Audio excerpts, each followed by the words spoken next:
lot of people expected Bray Wyatt to show up in Rochester last night. I don't know why. As part of the Brody Lee tribute.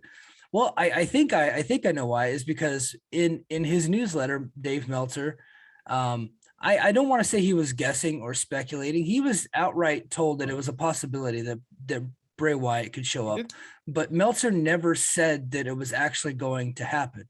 He said that it was like, if right, he does sign, right, this is a possible date that he could debut, right?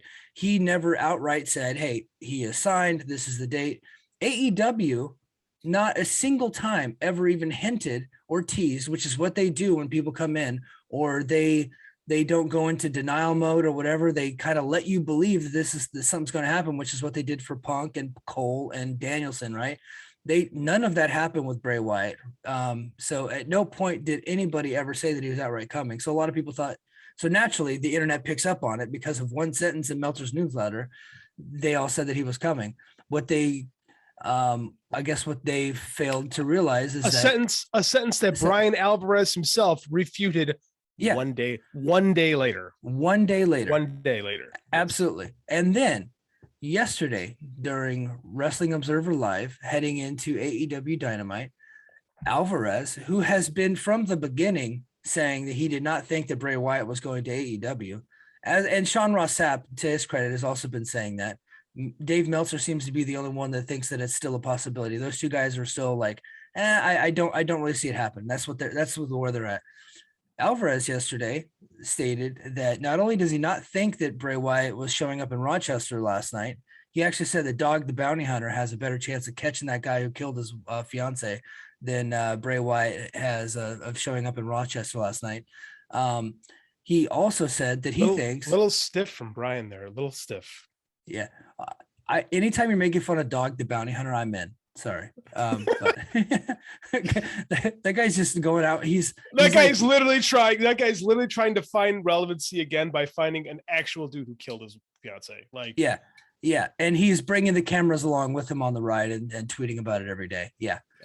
Screw Dog. Anyway, he is a piece of shit, but yes. Absolutely. So, not only that, he said that he believes that Bray Wyatt, Windham, will be heading to Impact Wrestling, which is kind of where I have been for a little while. And guess where that rumor first started? It was Meltzer. He said it on Sunday Night's Main Event with the old Jason Agnew, right, from the old crew.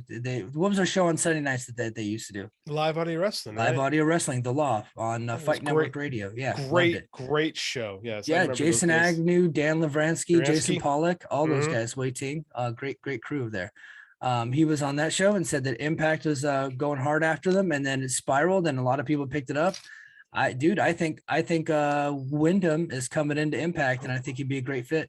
I agree. I don't know why. Most people thought he would go to AEW doing the whole Brody Lee thing. I never thought that was a great idea. I was willing to accept it. I don't see why from either side at the moment, except for financials, unless Tony Khan decided, I really want this guy.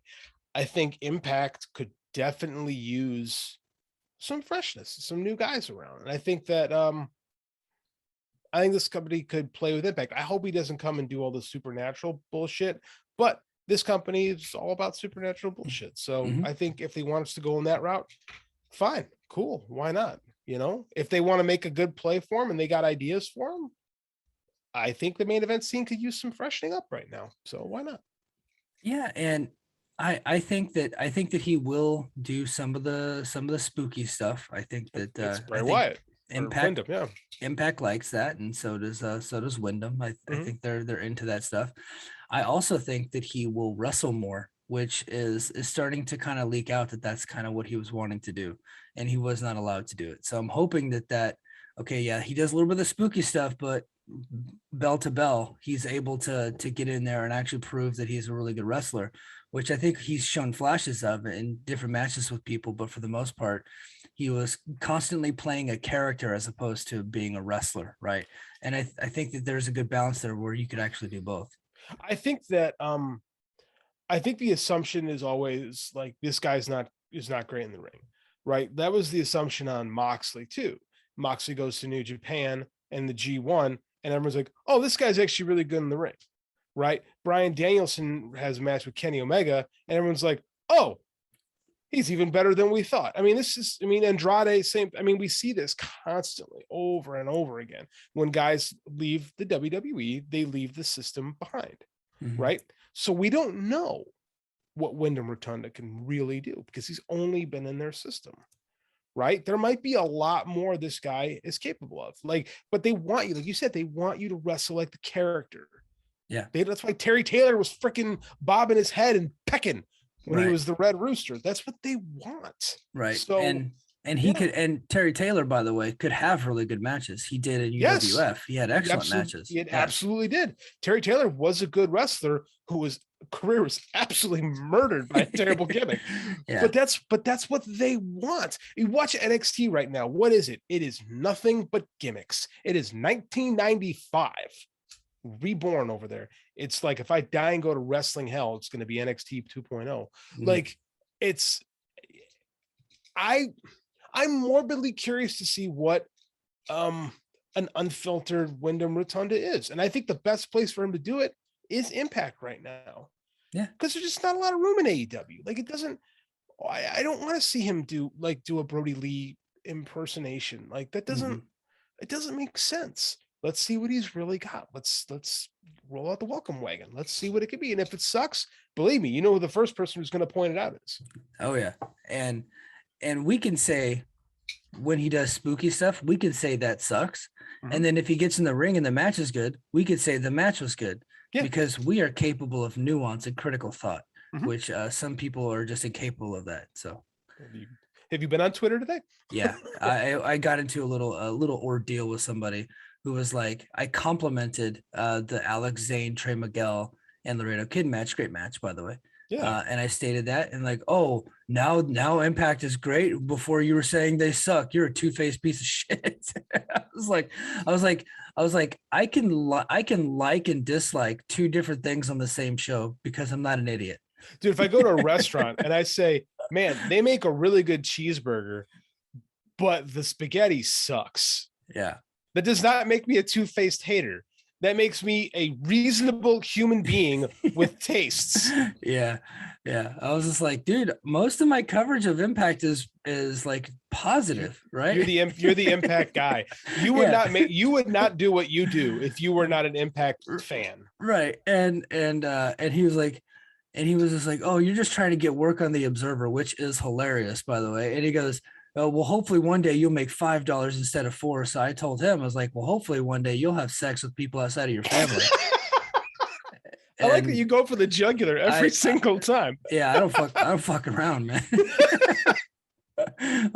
Come at me, goddammit. But yeah, so back to Windham. I'm pretty excited about this possibility because I do think that he could upgrade the buzz around the company. I think that with him, and then also rumors still that Adam Scherr, aka Braun Strowman, would be heading in. I think that those guys might not do much for television ratings, but app subscriptions they would help with, and but merchandise, especially with Bray or Windham, would be big, and ticket sales, because Adam Scherr, hey, look, some people don't really like that big plotting large man style. I happen to always kind of enjoy what he did.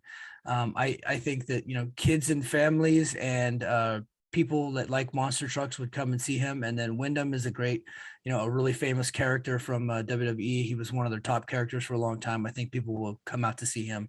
So I think that it would really help at the box office with him. I don't disagree. I'm less excited about Adam Scherr coming in, if that's what's going to happen, mainly because I've just never really seen it. Because again, I used to work for Monster Jam, and I hate Monster Trucks. It was the worst 18 months of my life. Yeah, like I don't know. I just want something else I want wrestling when I watch wrestling, and I like storylines. I think they're necessary, but I just can't cut a promo. His matches aren't very good, and he just yells at you the whole time. I mean, Bray's intriguing. You know what I'm more curious about? I want this Buddy Matthews, we're calling him now. Yeah, Buddy Matthews. Yeah, that's what I want. He was not at the tapings in September and from a couple weeks ago, and that surprised me. Me too. he was actually working indie shows at the same time. So Meltzer, again, we keep quoting him. I'm a big fan of Meltzer. I don't give a fuck. He's great. He did say that they're holding off some of their newer people until Bound for Glory, because look, because Skyway Studios has got what, 80 people in it, maybe 150 tops, and Maybe. so I at Sam's Town, you're gonna get, for a pay-per-view probably 750, 800, and then for TV shows you might get 400 or 500 in there, which is kind of that's what NXT does every week. So that you're on par with NXT at that point. No, it's gonna look a lot better when they get to Sam's Town. Like I said, that the story when I'm holding on my story until we leave for Sam's Town, which is coming up. So I want to write like a goodbye to Skyway Studios. Oh, cool. But I'm gonna tell you, it's very, very small. And why not? I don't think reading these ratings every week, right, for all companies across the board, I don't think there's a lot you can do to move ratings on any of these shows. I think this is the landscape of television right now, right? Yeah. Like, and then Access is never going to have good ratings because it just isn't as available in enough places. Like, realistically speaking, that matters. Yeah. Right. We're not on Spike anymore, but we're also not on the Pursuit channel. So you got to look at the positives. Like this is, it is what it is. Is it going to be like when Kenny Omega jumped over? I don't think so, but I could be wrong. It could create an uptick. What they need to do is they need to bring people in and book them well. That's wrestling. Yeah. Right. That's wrestling. Yeah, absolutely.